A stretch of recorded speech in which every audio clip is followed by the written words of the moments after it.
Next question हमें दिया है क्वेश्चन नंबर 35।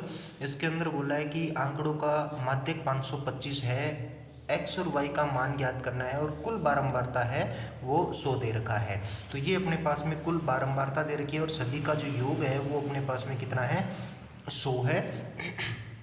और यहाँ पर अपने पास में जो सबसे ज़्यादा जो फ्रिक्वेंसी आ रही है वो यहाँ पर 20 है। तो ये बहुलक वर्ग जो है वो अपने पास में वर्ग अंतराल है वो 500 से 600 हो जाएगा। जहाँ पर h का यदि आप मान निकालेंगे तो वो हो जाएगा 600 में से 500 को घटा देंगे तो h का मान है वो अपने पास में कितना आ जाएगा, 100 आ जाएगा। इनकी कॉम्युलेटिव जो फ्रिक्वेंसी है वो अपने पास में कितना दे रखा है, सभी का योग जो है वो 100 दे रखा है। तो जब आप सभी का योग जो लेते हैं और वो 100 के बराबर लेते हैं तो यहाँ पर अपने पास इक्वेशन आ जाती है x + y = 24 आ जाता है। और माध्यिका जो है वो 525 दे रखी है जो कि वर्ग अंतराल 500 से 600 के बीच में आता है। जो माध्यिका है वो हमें 525 दी हुई थी जो कि माध्यक वर्ग 500 से 600 के बीच में आता है। इसलिए अपने पास में जो बहुलक वर्ग है वो ये हो जाएगा जिसकी फ्रीक्वेंसी ये हो जाएगी। और बहुलक वर्ग से पहले वाले की जो संचय आवर्ती है मतलब 17, 12, x और 5 और 2 सभी का जोड़ जो है वो अपने पास में ये निकाल लेंगे अपन भी। इनका जोड़ जो है कम्युलेटिव फ्रिक्वेंसी के अंदर आता है जो कि अपने पास में 36 + x हो जाएगा। और यहाँ पे वर्ग अंतराल अपने पास में 500 से 600 आया था तो l की वैल्यू 500 आ जाएगी। और f फ्रिक्वेंसी जो है वो इनकी 20 है। इनकी जो फ्रिक्वेंसी दे रखी थी ये वाली, ये अपने पास में क्या दे रखा है, 20 दे रखा है। यहाँ से अपने पास में n/2 का मान जो है वो 50 आ जाएगा। अब हमें निकालना है मीडियन। मीडियन निकालने के लिए हमें इस फार्मूले के अंदर पुट करना है L + n/2 - CF/में F गुणा में H हो जाएगा। ध्यान रखना कि ये जो F है वो L के नीचे नहीं है, L प्लस में n/2 - CF/में F हो जाएगा। L का मान अपने पास में 500 है, n/2 का मान 50 है और CF जो है कम्युलेटिव फ्रिक्वेंसी है वो अपने पास में अभी निकाला है 36 प्लस में x आ जाएगा। और h का मान अपने पास में 100 है। जब इन सभी का मान आप यहाँ पर पुट करते हैं तो इन सभी का मान यहाँ पे पुट करने के बाद ये मीडियन जो है वो 525 दे रखा था, बराबर में यहाँ पर 500 प्लस में 50 - 36 + x बटा में 20 और गुणा में 100। इस चीज़ को जब आप हल करेंगे तो अपने पास में आ जाएगा 70 - 5x = 25 आ जाएगा। 5x बराबर जो है वो अपना 45 आ जाएगा। x बराबर कितना आ गया, 9 आ गया। x बराबर 9 हम इक्वेशन 1 में पुट कर देंगे जो कि इक्वेशन 1 ये थी। यहाँ पर 9 पुट करेंगे, 9 प्लस में y बराबर 24 है तो y बराबर अपने पास में कितना आ जाएगा, 15 आ जाएगा। तो हमें x और y दोनों के मान ज्ञात करने थे। तो जो x है वो अपने पास में आ गया है 9, x का मान जो आया है वो 9 आ गया और y का जो मान आया है वो अपने पास में 15 आ गया है। ये इस प्रकार से हमने क्वेश्चन हल किया है। नेक्स्ट क्वेश्चन में दिया है कि दिया हुआ बंटन विश्व के कुछ श्रेष्ठ बल्लेबाजों द्वारा एक दिवसीय अंतर्राष्ट्रीय क्रिकेट मैचों में बनाए गए रनों को दर्शाता है। आंकड़ों का बहुलक ज्ञात करना है। तो बहुलक हमें ज्ञात करना है, ये बल्लेबाजों की संख्या दे रखी है, ये बनाए हुए रन दे रखे हैं जो कि आपके क्वेश्चन पेपर में भी आपको आसानी से देखने को मिल जाएंगे।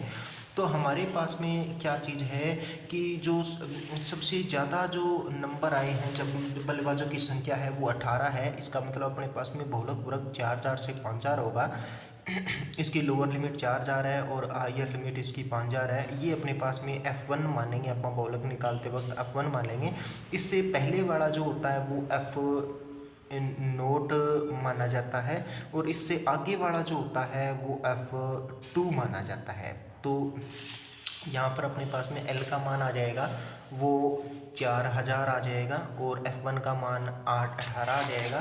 और F0 जो है मॉडल वर्ग से पहली वाली आवर्ती होती है जिसका मान 4 आ जाएगा। और F2 मॉडल वर्ग से आगे वाली आवर्ती है जो कि 9 आ जाएगा। और मॉडल वर्ग जो है वो अपने पास में सबसे ज़्यादा फ्रिक्वेंसी वाला होता है जो कि मॉडल वर्ग अपने पास में ये वाला है।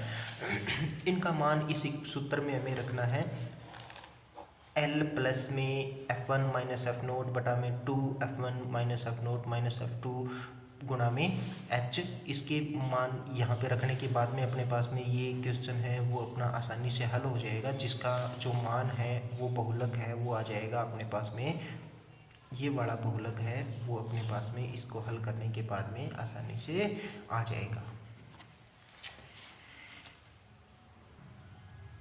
नेक्स्ट क्वेश्चन के अंदर बोला है कि एक बहुमंजिला इमारत में पहली मंजिल ग्राउंड से 4 मीटर ऊंची है।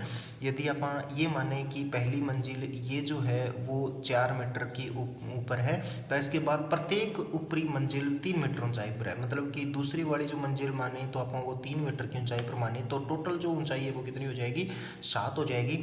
उससे आगे वाली फिर से 3 मंजिला की ऊंचाई पर है तो टोटल आगे वाली कितनी हो जाएगी, 10 हो जाएगी। तो अपने पास में पहला क्वेश्चन है कि मंजिलों की ऊंचाई के आधार पर एपी को लिखिए।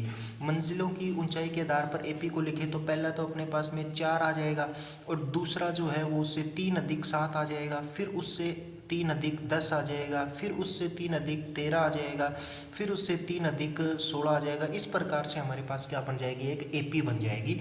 इन्होंने बोला है कि छठी मंजिल की ऊंचाई ज्ञात कीजिए। तो छठी मंजिल का ऊंचाई जो हमें ज्ञात करना होता है, A6 का फार्मूला होता है A प्लस में 5 इंटू में डी, ये फार्मूला होता है। ए का मान अपने पास में 4 है, 5 इंटू में डी का मान 7 में से या 4 घटाएंगे तो 3 आ जाएगा। तो 5 या 15 और 4 19 जो है वो इसकी ऊंचाई हो जाएगी, छठी मंजिल की ऊंचाई। इसी प्रकार से उन्होंने कहा कि 10वीं मंजिल की ऊंचाई ज्ञात करो। तो 10वीं मंजिल की ऊंचाई को हमें ज्ञात करने के लिए अपने पास में फार्मूला होता है A10 का जो फार्मूला होता है A प्लस में 9D का फार्मूला होता है।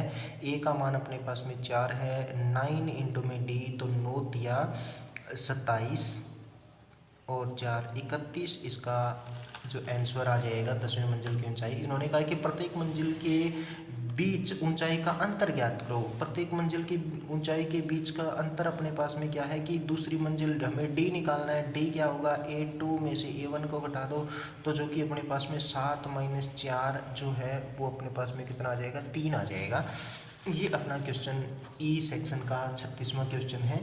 आगे इन्होंने बोला है कि किसी कक्षा में 4 मित्र रमेश, नरेश, सुरेश और कमलेश। ये एक चीज़ याद रखना है कि चारों के चारों हैं वो क्या है, एक ही ऑर्डर में होने चाहिए। एक ही ऑर्डर में होने का मतलब है इस प्रकार से, यदि वो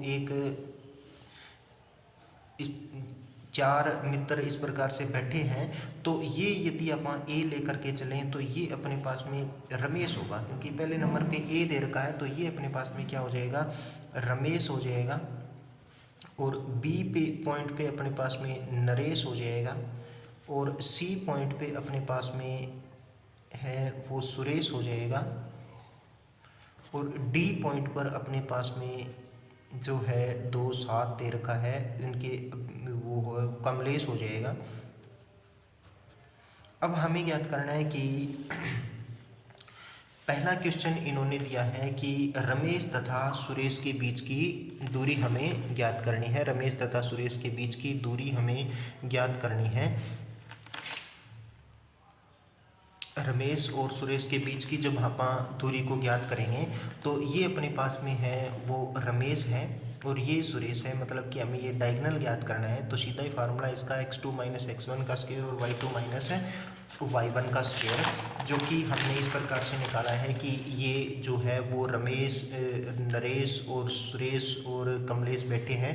रमेश और सुरेश की हमें दूरी यदि ज्ञात करनी है तो फार्मूला ये रहेगा कि x2 माइनस x1 का square plus y2 minus y1 का स्क्वायर और अंडर दी रूट। जब आप इसको हल करेंगे तो x2 की जगह जो है वो अपने पास में 7 हो जाएगा और x2 की जगह 6 हो जाएगा और x1 की जगह अपने पास में 2 3, ये डिस्टेंस का फार्मूला है, सिंपल सा फार्मूला है अपने पास में। ये फार्मूला लगाएंगे तो 6 माइनस 2 का स्क्वायर और 7 माइनस 3 का स्क्वायर और 4 रूट 2 हो जाएगा। इसी प्रकार दूसरे क्वेश्चन में इन्होंने बोला कि नरेश और कमलेश के बीच की दूरी बताओ। नरेश और कमलेश के बीच की दूरी मतलब कि हमें ये डायगोनल निकालना है।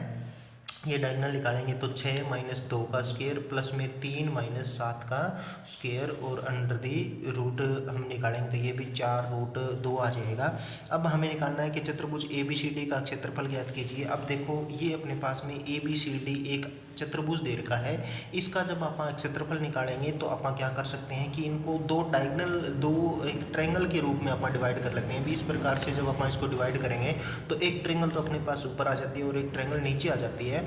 और कोई भी ट्रेंगल का हमें क्षेत्रफल निकालने का जो फार्मूला होता है वो अपने पास में ये होता है। अभी ये यदि ऊपर वाली ट्रेंगल है अपने पास में, ये x1 y1 है, ये पॉइंट है वो x1 y1 है, और b है वो अपने पास में x2 y2 पॉइंट है, और c जो पॉइंट है अपने पास में x3 y3 पॉइंट है। तो इनका एक फार्मूला होता है किसी भी त्रिभुज का क्षेत्रफल निकालने का, 1/2 x1 इंटू में y2 माइनस y1 प्लस में x2 इंटू में y3 माइनस y1 प्लस में x3 इंटू में y1 माइनस y2, और आगे होता है 1/2। जब आप ये वैल्यू जो है x1 y1 x2 y2 इनकी वैल्यू को जब आप पुट करेंगे इस फार्मूले के अंदर, तो अपने पास में जो एरिया है वो इसका आ जाता है, वो 12 आ जाता है। ऊपर वाले ट्रायंगल का 12 आ जाता है। इसी प्रकार नीचे वाले ट्रायंगल का एरिया हमें ऐसे ही निकालना पड़ेगा।